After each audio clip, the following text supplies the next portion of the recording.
Jangan uang menjadi penghalang antara kebutuhan rakyat dengan kepentingan negara. Atas nama negara membiarkan kemudian terjadi kekerasan. Itu tidak bisa dibenarkan dari sudut pandang manapun. Mereka tidak anti investasi pabrik kaca yang terbesar. Mereka tidak anti kepada investasi yang bisa membuka lapangan kerja. Yang mereka inginkan investasi bisa berjalan, tapi kehidupan mereka, pemukiman mereka tidak untuk dipindahkan.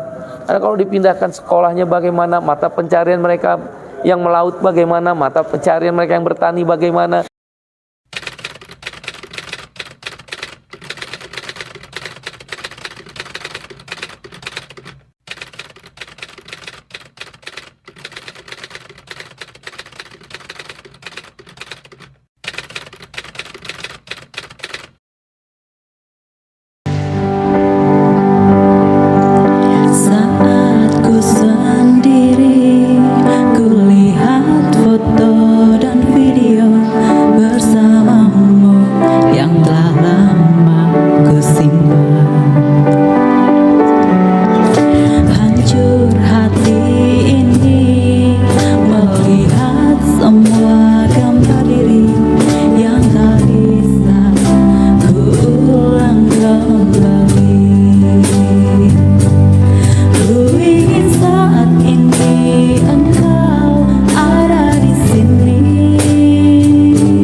Jangan lupa like, share, komen, subscribe, dan bunyikan tombol loncengnya.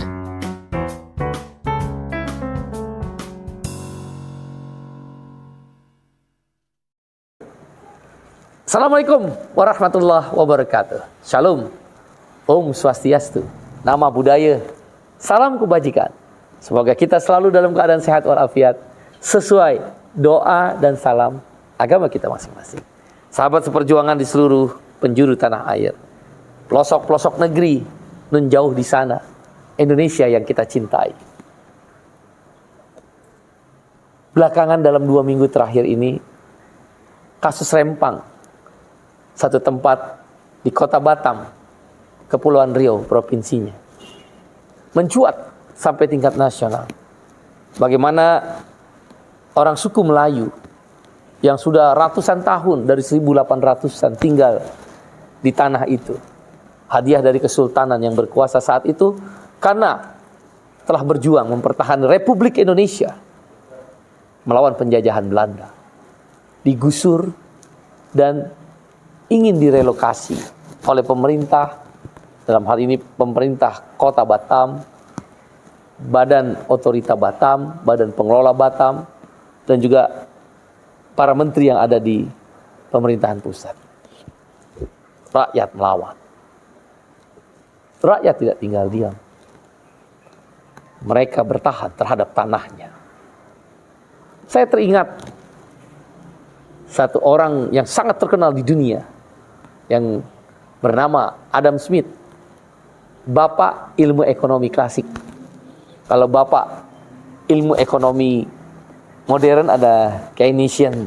Kalau bapak ilmu ekonomi klasik adalah Adam Smith, sangat terkenal. Dia mengatakan dalam bukunya, The Land of Wealth, kedaulatan adalah tanah. Ketika tanah kita, pekarangan kita, di dalam rumah kita, yang menjadi hak milik kita, datang orang memarkir kendaraannya sembarangan, atau datang orang membuat tenda, ingin tinggal di tanah pekarangan kita, tentu kita tidak bisa menerima, kecuali ingin bermalam 1-2 hari karena keadaan meminta izin. Mungkin masih bisa dimaklumi, bahkan kita persilahkan. Tapi kalau kemudian pekarangan kita diisi oleh orang lain yang datang atas nama ingin membangun pekarangan kita, ingin memajukan pekarangan kita, tentu kita bertanya, di mana kedaulatan? Karena itu Adam Smith mengatakan, Bapak, ilmu ekonomi klasik, the land of wealth. Kedaulatan adalah tentang tanah. Sejengkal tanah adalah tentang arti kedaulatan. Ketika si Padan Ligitan diambil oleh negara lain, seluruh rakyat Indonesia bereaksi keras ingin mempertahankan baik cara diplomasi maupun cara-cara yang dimungkinkan dengan penggunaan kekuatan negeri. Ketika ada tanah Indonesia, reklamasi yang membuat batas negara menjadi makin mengecil, diklaim, diakui oleh negara lain, seluruh rakyat, prajurit TNI Polri, dan tentu kepala negara bereaksi keras. Tanah Rempang adalah tanah yang diberikan oleh Kesultanan Riau Lingga pada saat itu. Beratus-ratus tahun turun-temurun, beranak pianak, mereka telah tinggal di sana. Dalam setiap kesempatan, bahkan Partai Buruh telah menurunkan ketua dan sekretaris bidang advokasi, turun langsung ke Rempang. Karena di Kepulauan Riau, serikat buruh terbesar itu adalah organ pelanjut inisiator Partai Buruh, yaitu Federasi Serikat Pekerja Metal Indonesia, FSPMI. Itu organisasi serikat buruh terbesar di Kepulauan Riau, wabil khusus di Batam. Saya minta untuk turun, cari, gali, apa yang bisa kita berikan bantuan kepada masyarakat Rempang, menyampaikan kepada pemerintah. Jangan ada miskomunikasi. Jangan uang menjadi penghalang antara kebutuhan rakyat dengan kepentingan negara. Atas nama negara, membiarkan kemudian terjadi kekerasan. Itu tidak bisa dibenarkan dari sudut pandang manapun. Partai Buruh, Serikat Buruh, SPMI pada saat itu, saat ini, dan nanti hari-hari ke depan, turun langsung ke Rempang. Bertemu dengan 13 orang ibu-ibu. Dan ketika datang Pak Cipto yang biasa saya panggil ke sana, ditemani oleh kawan-kawan Exco Provinsi Kepri, Exco Kota Batam, Partai Buruh, dan Serikat Buruh FSPMI, tidak ada laki-laki. Katanya ketakutan. Negara harus menghadirkan sebagai pengayom, bukan memberikan rasa takut.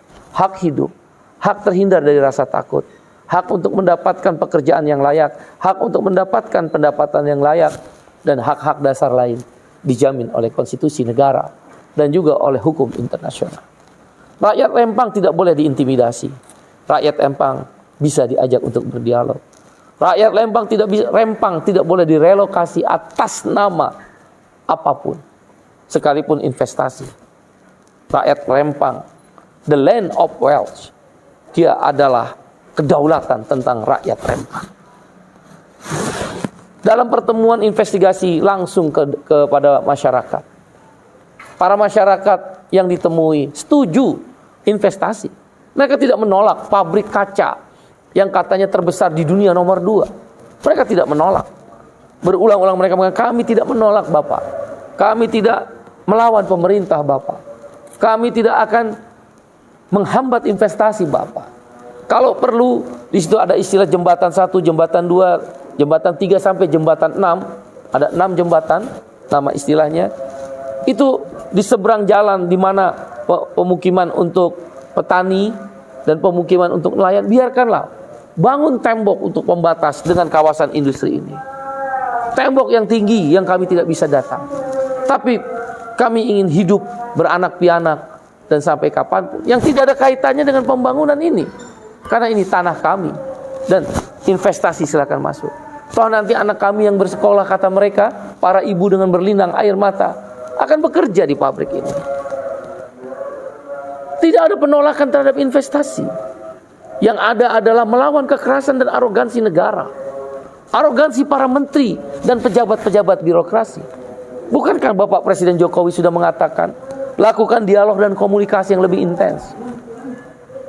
Kami punya pengalaman Serikat Buruh, bagaimana dengan petinggi-petinggi Polri, petinggi-petinggi TNI, para pejabat-pejabat yang baik bisa menyelesaikan kasus-kasus ketika dialog dikedepankan. Para pemimpin di tingkat pusat saya yakin bisa diajak untuk berdialog, apalagi Bapak Presiden Jokowi. Memang rakyat Rempang, para ibu-ibu yang ditemui oleh Pak Cipto, yang saya suruh untuk mewakili Partai Buruh, berpesan untuk menyampaikan salam hormat dan salam penuh kemuliaan rasa sayang yang tinggi kepada Bapak Presiden Jokowi, untuk bisa melihat langsung kalau perlu. Mereka tidak anti investasi pabrik kaca yang terbesar. Mereka tidak anti kepada investasi yang bisa membuka lapangan kerja. Yang mereka inginkan investasi bisa berjalan, tapi kehidupan mereka, pemukiman mereka tidak untuk dipindahkan. Karena kalau dipindahkan, sekolahnya bagaimana, mata pencarian mereka yang melaut bagaimana, mata pencarian mereka yang bertani bagaimana. Mereka tidak siap direlokasi yang mendekati kota. Mereka adalah orang-orang yang biasa hidup dengan laut, nelayan. Orang-orang yang hidup dengan sawah, pertanian, ataupun kebun-kebun sayur. Rempang tentang the land of wealth. Kenapa Australia bisa membangun investasinya, pabrik-pabrik dibangun, tidak harus menyingkirkan suku aborigin? Kenapa di Selandia Baru yang tidak ada Pancasilanya, mereka bisa memberikan ruang untuk suku Maori di tengah-tengah investasi yang menderu di Selandia Baru sana? Mengapa suku Indian sekarang sudah bisa menerima pembangunan investasi Amerika, negara Amerika, tanpa mereka harus terusir dari kampungnya? Begitu pula waktu saya pergi ke Hokkaido, beberapa tempat yang saya sebut itu saya sudah pergi. Di Hokkaido terakhir saya melihat bagaimana pembangunan pabrik Toyota, pabrik Panasonic, dan pabrik-pabrik besar raksasa lainnya di Hokkaido. Tapi suku Ainu, suku asli Jepang, tidak tersingkirkan. The land of wealth. Tanah adalah kedaulatan. Sampai jumpa saudara. Wassalamualaikum warahmatullahi wabarakatuh. Shalom. Om Santi. Santi Santi Om. Sesuai doa dan salam agama kita masing-masing. Sampai jumpa. Ya warna oranye Partai Buruh. Warna oranye Partai Buruh. Partainya kelas pekerja. Partainya kelas pekerja. Partai Buruh nomor 6.